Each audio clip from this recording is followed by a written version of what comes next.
नमस्कार दोस्तों, मैं हूं संदीप। आपका ज्ञान क्यूरियोसिटी में स्वागत है। दोस्तों, अभी का जो अपडेट है वो जापान से निकल के आ रहा, बहुत ही बड़ा अपडेट है। बहुत ही बड़ा ब्लंडर होने जा रहा था यहाँ पर, और यहाँ पर रशिया और चीन ने बहुत ही बड़ा मिस्टेक किया है और इसका प्रभाव आने वाले फ्यूचर में रशिया और चीन के ऊपर डेफिनेटली देखा जाएगा। दरअसल दोस्तों, जापान में क्वाड की मीटिंग हो रही थी। अब क्वाड के जितने भी मेंबर्स हैं, जितने सदस्य हैं, वहाँ पर उनके नेता, बड़े नेता पहुँचे हुए थे और ये मीटिंग चल रही थी। जैसा कि आपको पता है, क्वाड में 4 देश हैं, जिसमें से इंडिया, जापान, ऑस्ट्रेलिया और अमेरिका यानी कि यूएस है।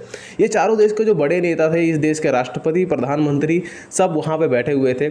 ऐसे में मीटिंग के दौरान ही रूस के जो बम वर्षक विमान है, यहाँ पर फाइटर प्लेन नहीं, ये बम वर्षक विमान होते हैं जो अपने साथ कई बम, बहुत ही बड़े हाई इंटेंसिटी वाले लेकर उड़ते हैं, उड़ान भरते हैं।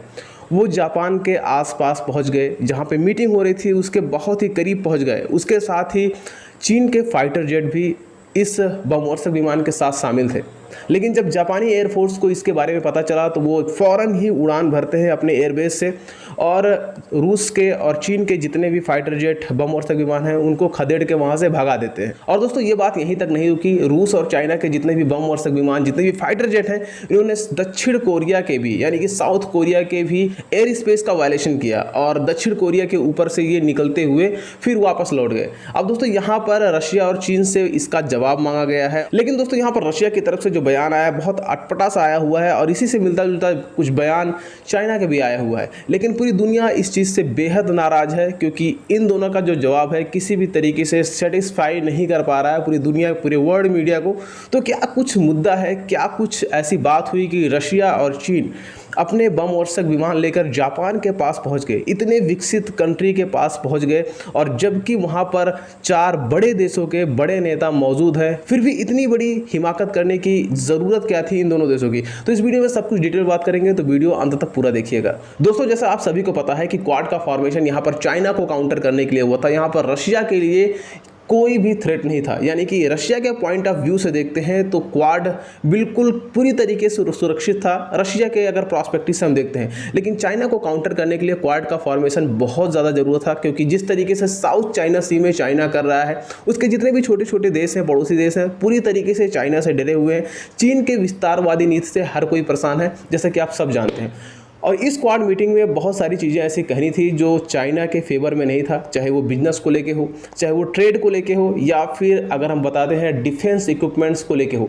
क्योंकि अभी क्वाड के मीटिंग में कुछ दिन पहले ही जो बाइडन ने, यानी कि अमेरिका के राष्ट्रपति जो बाइडन ने ये खुले तौर पर कहा था कि अगर चाइना किसी भी तरीके से ताइवान पर आक्रमण करने की कोशिश करता है तो अमेरिका ताइवान को खुले तौर पर मिलिट्री सपोर्ट करेगा, यानी कि इक्विपमेंट देगा, हथियार देगा, गोला बारूद देगा, जितना हो सकता है अमेरिका को वो ताइवान को देगा। जिसको लेकर चीन काफ़ी ज़्यादा नाराज हुआ, उसने अपनी नाराजगी दर्ज कराई व्हाइट हाउस को। बाद में व्हाइट हाउस ने क्लियर किया कि हम पैसे से सपोर्ट दे सकते हैं ताइवान को, लेकिन अगर हम आपसे झगड़ा होता है या फिर लड़ाई होती है तो उसमें हम खुद के मिलिट्री को इन्वॉल्व नहीं करेंगे। ऐसा कुछ वहां पर बाद में सफाई दी गई व्हाइट हाउस के द्वारा। और दोस्तों, बता दूं कि इस क्वाड मीटिंग में बहुत बड़ी इंटरेस्टिंग बात ये हुई, क्योंकि जो क्वाड के 4 देश हैं उसमें से 3 देश रूस के काफ़ी ज़्यादा आलोचना की, उन्होंने काफ़ी कुछ कहा रूस यूक्रेन वार को लेकर, क्रिटिसाइज़ किया रूस को। लेकिन जो लिखित वहाँ पर दस्तावेज आए उसमें से इंडिया के कहने पर, सिर्फ और सिर्फ भारत के कहने पर रूस का कहीं भी जिक्र नहीं किया गया। तो कहीं ना कहीं भारत ने रूस को डिफेंड किया। जब से युद्ध चल रहा तब से लेकर आज तक भारत ने रूस को डिफेंड किया है। रूस के खिलाफ भारत ने कुछ नहीं बोला है। जितने भी व्यापारिक संबंध हमारे हैं, ऑयल परचेज से लेकर इक्विपमेंट, जो भी डिफेंस इक्विपमेंट है उनके परचेज को लेकर किसी भी तरीके से भारत ने परहेज नहीं किया है। चाहे वो यूएस हो, ऑस्ट्रेलिया हो, चाहे जितने भी देशों ने भारत पर दबाव डाला हो, लेकिन भारत ने रूस का साथ दिया है खुले तौर पर। तो यहाँ पर भारत ने रूस का काफ़ी ज़्यादा सपोर्ट किया है। लेकिन कल का जो ये वाकया हुआ है, रूस ने अपने बम वर्षक विमान को जापान के पास भेजा, ये कहीं ना कहीं भारत को भी थ्रेट था और जितने भी ये लीडर्स थे उनको भी थ्रेट था। अब कहीं ना कहीं भारत को ये सोचना पड़ेगा।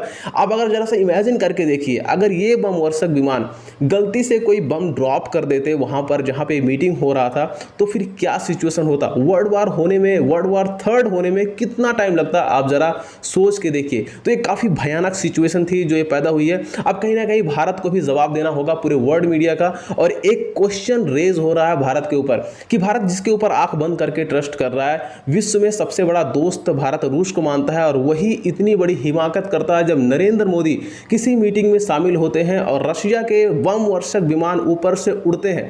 तो कहीं ना कहीं अब भारत को सोचना पड़ेगा और ये जो वर्ल्ड मीडिया है वो कहीं ना कहीं अब भारत के ऊपर क्वेश्चन रेज कर रही है और भारत को इसका जवाब देना पड़ेगा। खैर, जब रशिया से इसका जवाब मांगा गया कि आपके बमवर्षक विमान वहां क्या कर रहे थे, तो रशिया ने एक बड़ा अटपटा सा जवाब दिया।